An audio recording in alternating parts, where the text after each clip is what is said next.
This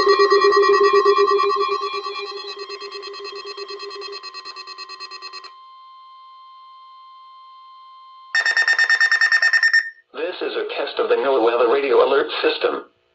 During hazardous weather and emergency situations, the alert tones which were just broadcast will automatically activate special receivers to alert you of impending hazards.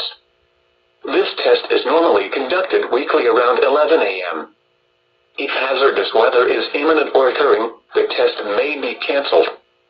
To provide the most consistent warning service possible, the alert tones will only be activated for the following counties in the KDO89 listening area: in Missouri, St. Louis, Franklin, Jefferson, Lincoln, St. Charles, Warren, and the city of St. Louis.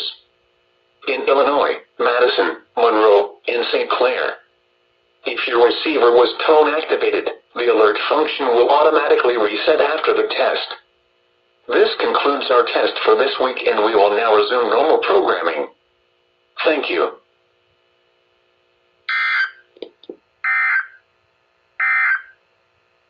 At 11 a.m.